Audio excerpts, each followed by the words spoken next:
Hello friends, कैसे हो? फिर से आपका न्यू ब्लॉग में वेलकम है। तो बताइए कैसे हो आप सब। तो ये है मेरा इवनिंग टाइम। तब मैं आटा लगाने वाली थी, लगाया था। और यहाँ मैं देर थी, बंदर आ गया था रोटी क्योंकि डेली आता है, ये यहीं आता है मेरे पास। चल वहाँ जाकर आजा बस। तो फ्रेंड्स, ये है मेरा मॉर्निंग टाइम और मैं यहाँ मेहंदी भिगो कर रख दी थी। तो यहाँ मैं लगाने की करी थी मेहंदी की तैयारी। काम मैंने कुछ नहीं किया था, मैं पहले मेहंदी लगा लेती हूँ, उसके बाद काम करूँगी। और ये ड्यूटी चले गए थे और बच्चे उस दिन चले गए थे दार्जिलिंग एंड और वाटर पार्क, वहाँ घूमने चले गए थे। स्कूल के वाले लेकर गए थे उनको, दोनों बच्चे वहाँ चले गए थे। मैंने सोचा चलो काम बाद में करूँगी, पहले मेहंदी लगा लेती हूँ, साथ साथ मेहंदी सूख जाएगी, मतलब मेहंदी का कलर आ जाएगा और साथ के साथ मेरे घर का काम हो जाएगा। तो मैं यहाँ पहले बैठ गई थी, उनके ड्यूटी जाते हैं मेहंदी लगाने। मैं चलो मेहंदी लगा लेती हूँ, मैंने भिगो कर रख दी थी मेहंदी पहले ही। तो अब मैं यहाँ मेहंदी लगा के फिर लगेंगे अपना कोई कुछ काम करूँगी मैं। तो यहाँ लगा रही थी क्योंकि मेरे बाल वाइट हो गए, लगभग सारे बाल वाइट हो गए हैं, पूरे बाल पक चुके हैं। मतलब आगे आगे से हो गए हैं, साइड में बाकी कहीं नहीं, सिर्फ आगे जो सामने है वो वाइट हो गए हैं। तो मैं चलो मेहंदी लगा लेती हूँ, काफ़ी दिन हो गए मेहंदी नहीं लगाया था। कलर लगाती तो तभी उतर जाता है। तो मेहंदी लगा रही हूँ मैंने, एक बार तो लगा ली थी पहले, मैं चलो अब दूसरी बार और लगा लेती हूँ मेहंदी। तो यहाँ मेहंदी लगा के देखते हैं बालों में। वैसे मेहंदी लगने से कलर ज़रूर आ जाएगा बालों में, थोड़े शाइनिंग वाले भी जाएंगे। क्योंकि मैंने मेहंदी को चाय पत्ती उबाल के फिर मेहंदी को भिगोया मैंने। तो यहाँ मैंने एक एक बाल निकाल के मैं मेहंदी लगा रही हूँ हाथों से ही। वैसे हाथों में मेहंदी रच गई थी मेरे, क्योंकि मेहंदी कलर जल्दी छोड़ देती है।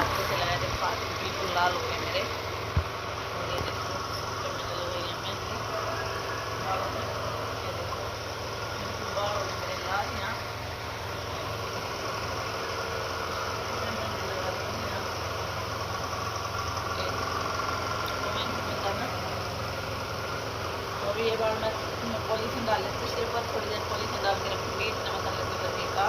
उसके बाद दिखाती हूँ आपको क्या रहता है क्या नहीं। बालों में वैसे कलर आएगा, बहुत अच्छा कलर आएगा। चलो अभी कर लेती हूँ फटाफट काम। तो यहाँ सब के जाते ही मैंने यहाँ चादर चेंज करनी थी, क्योंकि मशीन भी लगा रखी थी, साथ में कपड़े भी धोने थे। तो मैंने यहाँ पहले पूरे बेड को अच्छे से झाड़ दिया था, पुरानी चादर उतार दी थी और नई चादर निकाली थी यहाँ बिछाने के लिए। तो क्योंकि पूरी खिड़कियाँ सब खुली रहती है तो धूल मिट्टी आई जाती है, तो मैं गद्दे वद्दे झाड़ लेती हूँ। और अब मेरे थोड़ी सी मुश्किल होती है चादर बिछाने में, क्योंकि डबल दोनों बेड इकट्ठे कर दिए हैं, तो मुझे थोड़ी सी दिक्कत आती है चादर बिछाने में। तो मुझे पूरे बेड के ऊपर चढ़ के ही यहाँ चादर बिछानी पड़ती है और पंखे भी ऑफ़ करने पड़ते हैं। अगर पंखे ऑफ़ नहीं करूँगी तो चादर नहीं बिछेगी, सारा हवा में उड़ जाएगी। तो पहले मैंने अब पंखा बंद कर दिया था, फिर इस चादर को बिछाने लगी। थोड़ी सी दिक्कत हो रही है, पता नहीं क्यों। तो फिर मैंने फाइनली इस चादर को अच्छे से बिछा दिया और अब मैं इसको चारों तरफ से फोल्ड करने के लिए लग जाऊंगी। अब मैं उतर जाऊंगी नीचे इसको अच्छे से सेट करके, क्योंकि यहाँ से मैं बिछा नहीं सकती, तो इसके लिए मुझे नीचे जाना पड़ेगा उतर के। तो अब चादर को मैं चारों तरफ से कवर कर दूँगी। इसको पहले अच्छे से खोल लेती हूँ चादर को। और बच्चे कूदते हैं फिर चादर इकट्ठी हो जाती है, इसलिए मैं बच्चों को बहुत ही कम बेड पर कूदने देती हूँ, क्योंकि ये पूरी चादर इकट्ठी हो जाती है, मेरे से बिछानी बहुत ही मुश्किल हो जाती है, बहुत परेशान हो जाती हूँ। सॉरी फ्रेंड्स, अगर आपको मेरी आवाज़ अलग दिखाई दे रही तो क्योंकि मुझे हो रहा है जुकाम, क्योंकि ठंडा पानी पीने से, गर्मियों में ठंडा पानी पिया जाता है, पसीनों में पिया जाता है, तो उससे क्या हो जाता है जुकाम हो जाता है और वो मुझे तकलीफ़ दे गया। तो उसकी वजह से मुझे ज़्यादा जुकाम हो गया। थोड़ी आवाज़ क्लियर नहीं आ रही होगी तो सॉरी, मुझे माफ़ कर देना। तो अब मैं यहाँ बेड पर चढ़ गई थी ऊपर और साइडों में से पहले अंदर फोल्ड कर दी थी और अब मैं इधर साइड में से फोल्ड कर दी थी। मैं जल्दी जल्दी फोल्ड कर देती हूँ। और अभी ये साइड में यहाँ फोल्ड होने के बाद मैं उतर गई थी नीचे, क्योंकि नीचे से फोल्ड करने के बाद अब मैं इधर साइड में आऊँगी। अच्छे से फोल्ड करना पड़ता है, क्योंकि नहीं अच्छे से दबाऊँगी तो इस दूसरी साइड से ये चादर बाहर निकल के आ जाएगी। तो मुझे अच्छे से उठा के इसको अच्छे से फोल्ड करना पड़ता है। अब मैं आ गई हूँ ऊपर, क्योंकि अब मुझे ऊपर ही चढ़ना पड़ता है इस बेड की वजह से। अब इधर से भी मैं अच्छे से इसको चादर को अंदर की तरफ दबा दूँगी, क्योंकि रोज़ रोज़ चादर निकल के बाहर आ जाती है। तो मैं एक बार में इसको अच्छे से फोल्ड कर दूँगी, क्योंकि मुझे डेली ये चादर निकाल के फोल्ड ना करनी पड़े। तो मैं इसलिए इसको अच्छे से फोल्ड करती हूँ चारों तरफ से। अब मैं इधर ऊपर चढ़ के गद्दे पर इसको अंदर से और भी अंदर दबा के फोल्ड कर दूँगी। इसलिए मैं चादर बड़ी ही लेती हूँ बेड की, भी चारों तरफ से फोल्ड हो जाए, कहीं से भी बाहर ना निकले। तो मुझे वहाँ आगे जाके भी मैं कोनों में जो चादर बाहर थी वो भी मैंने अंदर की तरफ फोल्ड कर दी है। और अब मैं इधर वाली चादर इधर साइड से फोल्ड कर दूँगी। और क्योंकि देखो चादर बिछाने में बहुत मेहनत लगती है, इसलिए मुझे उस दिन बहुत टाइम लगता है जिस दिन मैं चादर बिछाती हूँ, क्योंकि इधर से फोल्ड करती हूँ तो उधर से फोल्ड करती हूँ तो टाइम लगता है। और ये सामान इधर जो बैग वैग पड़े हैं, ये बच्चे पिकनिक पर से आए थे तो उसके बाद ये बैग ये थे जो बेड के अंदर रखने थे, मैं चलो इनको भी साथ में इस वाले बेड में रख दूँगी।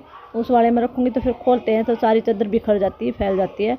तो इसलिए आज मैं इस चादर को इस बेड के अंदर सॉरी बैगों को इस बेड के अंदर नहीं रखूँगी। और अब मैं नीचे उतर गई थी ये फोल्ड करते करते।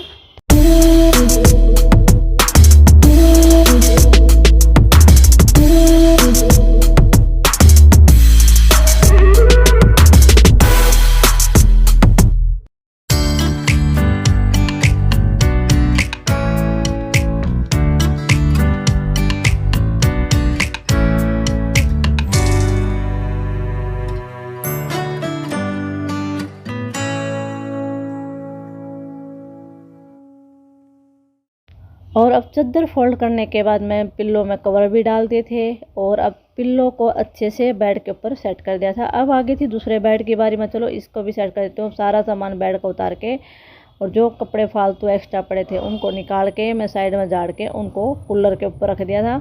और अब ये भी झाड़ दिया था। अब इस चादर को झाड़ के अच्छे से अब इस चादर को अभी मैं झाड़ दूंगी नीचे अच्छे से, क्योंकि देखो बच्चे पूरा दिन पैर लेकर गंदे संदे बाहर से आते हैं तो ऊपर चढ़ जाते हैं तो चादर पर रेत हो जाता है। इसलिए मैं चादर को झाड़ देती हूँ और बेड को भी झाड़ती हूँ। दरी इसलिए बिछाती हूँ क्योंकि ये रुई वाला गद्दा है और अगर दरी ना बिछाऊँ तो इसमें गर्मी लगती है, रुई गर्म हो जाती है, तो इसलिए मैं गद्दे के ऊपर दरी बिछा के रखती हूँ। और उस वाले में भी वो फोम का गद्दा गर्म तो वो भी हो जाता है, फिर चलो एडजस्ट कर लेती हूँ। और अब मैं चादर को अच्छे से यहाँ फैला दिया है बिछाने के लिए। और ये चादर थोड़ी छोटी है क्योंकि ये सिंगल चादर है, ये पूरी तरह से फोल्ड नहीं होती है। फिर मैं इसको कोशिश करती हूँ चारों तरफ से फोल्ड कर दूँ, लेकिन फोल्ड कम होती है तो इसलिए ये चादर बार बार में फैल ही जाती है। तो इसलिए मैं इसको भी फोल्ड कर रही हूँ और ये फिर भी निकल जाएगी। कोशिश ये करती हूँ ज़्यादा से ज़्यादा फोल्ड हो जाए, लेकिन होएगी कहाँ से, चादर की चौड़ाई नहीं होगी तो चादर कहाँ से फोल्ड हो जाएगी। इसलिए कोशिश करती हूँ फोल्ड करने की, तो ये निकल जाती है। पर ये कोई बात नहीं है, इधर चादर है तो मैं इसको बार बार में फोल्ड करती रहती हूँ, इसमें मुझे कोई परेशानी नहीं है। लेकिन और जो डबल बेड है उसमें मुझे परेशानी होती है बार बार फोल्ड करने की। तो डबल बेड लगने के बाद थोड़ा सा ऐसी परेशानी आती ही रहती है।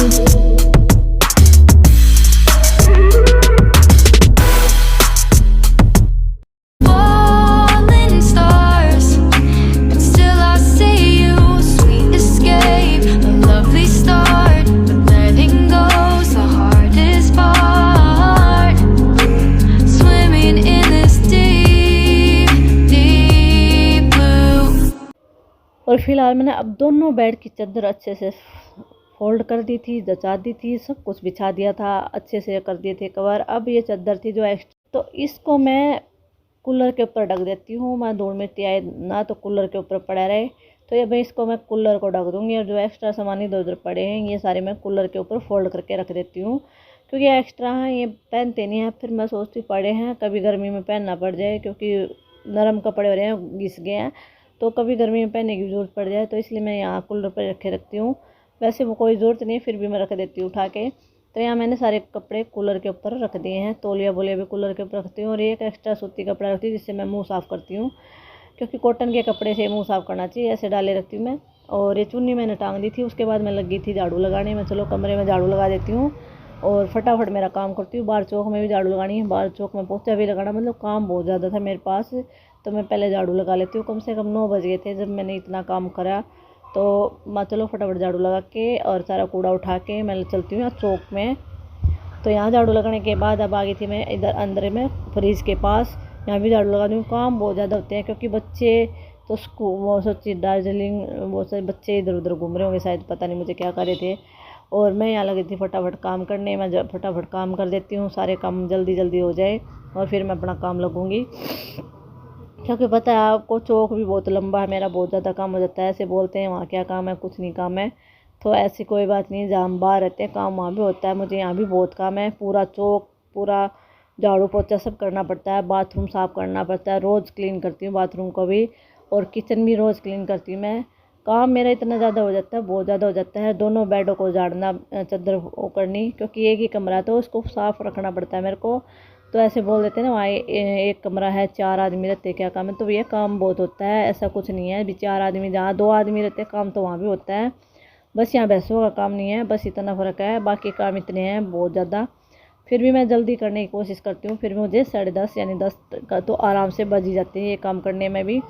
और बाकी किसी को हम क्या बोल सकते हैं, उनकी सोच ऐसी तो सोच रखते रहेंगे। फिलहाल हम काम करें। झाड़ू लगाने के बाद मैं चौक में भी झाड़ू लगाई थी और यशवी को बोल दिया था बेटा मैं आज चौक में पोछा लगा दो, तो यशवी आज चौक में पोछा लगा देगी। मैं फ़िलहाल बर्तन धोने लगी थी, मैं फटाफट बर्तन धो लेती हूँ, उसके बाद कमरे में रूम के अंदर पोछा लगा दूँगी तो ये काम हो जाए। उसके बाद मैं नहाने जाऊँगी। फिलहाल यशवी को बोल दिया बाहर चौक में पोछा लगाने के लिए। और ये चाय के बर्तन है, जैसे सुबह नाश्ता करते चाय करते हैं तो वो ड्यूटी गए थे तो चाय नाश्ता करके गए थे, बच्चों ने चाय पी थी तो यहाँ मैं वह बर्तन धुल के रख देती हूँ। उसके बाद पोछा लगेगा। उसके बाद नहाने के बाद मैं खाना बनाऊँगी यहाँ, क्योंकि काम आपको मैंने पहले बताया बहुत काम है मेरे को। और अब बर्तन वॉश करने के बाद अब आ गई थी किचन की बारी, क्योंकि किचन में गैस साफ़ करनी है, ये मेरा डेली का काम है। गैस साफ़ करूँगी, जो जाल लगा हुआ इसको धोऊँगी, इसको भी साफ़ करूँगी साफ़ पानी डाल के। और जो टैलें लगी है इस पर मैं डेली साफ़ करती हूँ, क्योंकि हम सब्ज़ी वगैरह बनाते हैं तो उसकी छींटें टैलों में लगी जाती है, तो उसको भी क्लीन करना हमारे लिए बहुत ज़रूरी हो जाता है। तो यहाँ सब क्लीन करने के बाद अब मैं यहाँ पूरी टैलें साफ़ कर दी थी और अब मैं सिंक भी साफ़ कर दूँगी, क्योंकि सिंक भी बर्तन धोते हैं तो चिकनाहट वकनाहट सब जम जाता है। और उसके बाद अब आगे थी टेबल को साफ़ करने, क्योंकि टेबल पर भी यहाँ खिड़की से धूल मिट्टी आती रहती है, तो इसको भी बिल्कुल क्लीन करके साफ़ सफाई में पूरी रखती हूँ। और फिर बाद में तो बच्चे ऐसे बुरा हाल कर देते हैं, जैसे मैं यहाँ से जाऊँगी नहाने धोने नहा कर आऊँगी तो बच्चे इसको भी धूल मिट्टी में मतलब ऐसा कचरा फैला देते हैं। मेरे किचन में गुस्सा बहुत आता है मेरे को, बच्चे जब फैला देते हैं बहुत गुस्सा आता है, क्या बताऊँ, बच्चे इतना फैला देते हैं। मैं एक बार क्लीन कर जाती हूँ, उसके बाद मैं आने के बाद ही फिर खाना बनाती हूँ कि। और मैं यहाँ लगाने लगी थी रूम में पोछा, क्योंकि पोछा लगाने के बाद अभी किचन में लग रहा है, उसके बाद बाहर रूम में पोछा लगाऊंगी और पोछा लगाने के बाद फिर मेरा नहाना होगा और उसके बाद बच्चों के लिए खाना बनाना होगा। तो मैं इसलिए जल्दी जल्दी काम करने की कोशिश करती हूँ कि नहाने के बाद बच्चों का खाना बनाऊँ। और खाना बनाने के बाद ही फिर मैं कंघी वंगी करती हूँ, पहले नहीं करूँगी। पहले नहा कराऊँगी, नहा करा के सूर्य भगवान को जल देखाऊँगी, पूजा करूँगी, उसके बाद बच्चों को खाना बनाती हूँ। उसके बाद ही मैं मेरे बालों में कंघी वगैरह जो भी करना मुझे वो करती हूँ, इससे पहले नहीं करूँगी। पहले ये सब काम बाद में होते मेरे। फिलहाल किचन में पोछा लगने के बाद आ गई थी मैं रूम में किचन पोछा लगाने। और फिर ताई आपको बहुत ज़्यादा गर्मी हो रही है तो फिलहाल ये और पोछा लगाने के बाद फिर मैं नहा आई थी। ये है मेरा शाम का टाइम और शाम को मैं लगा रही थी यहाँ आटा और यहाँ गया था बंदर और बच्चे कर रहे थे शरारत, तो मैं इनको डांट रही थी यहाँ, क्योंकि गर्मी में बच्चे परेशान कर देते तो और भी गुस्सा आता है। और इनको मैं डांट रही थी आराम से बैठ जाओ और पंखा चला लो, क्योंकि लाइट भी बहुत कम रह रही गर्मी के अंदर, तो ज़्यादा ही दिक्कत हो रही गर्मी में।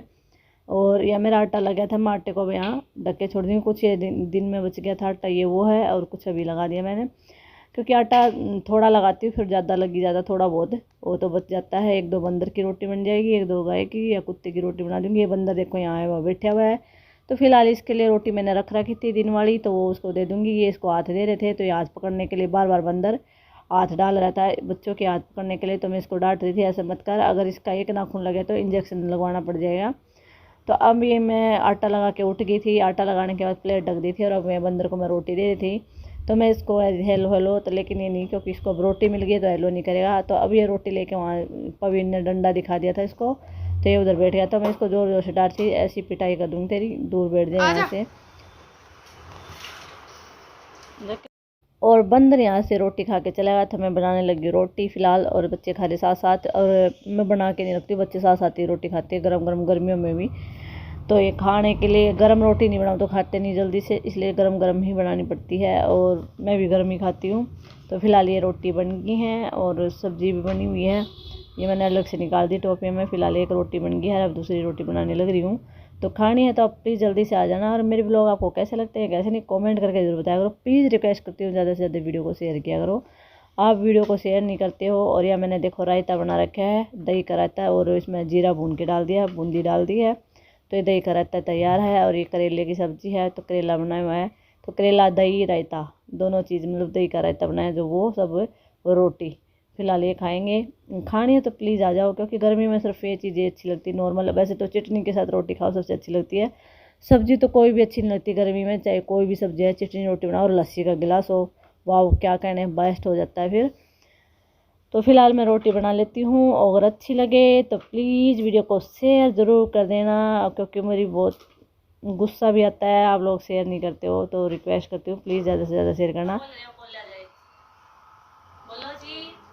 गर्मी में परेशान होते हुए आदमी, सबसे ज्यादा गर्मी लगते हुए और हम यहाँ रेस्ट करते हुए, और हमारे यहाँ लाइट बिल्कुल भी नहीं आ रही है तो 1-2-3 घंटे में थोड़ी देर के लिए आ रही है। बहुत कट हो रहा है लाइट का, और गर्मी इतनी भयानक और बता नहीं सकती हूँ। बच्चों के एग्जाम हो गए हैं, फिर भी बुक देकर बिठा रखे हैं क्योंकि पढ़ना बहुत जरूरी है।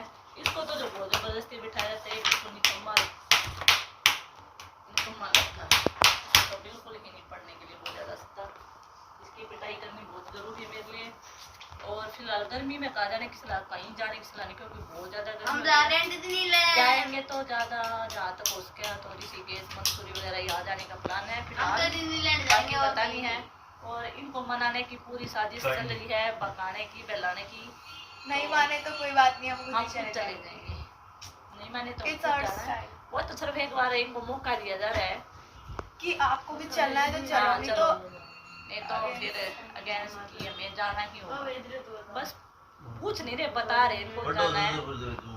ये वार्तालाप चल रहा है, जाने का पापा को बुलाया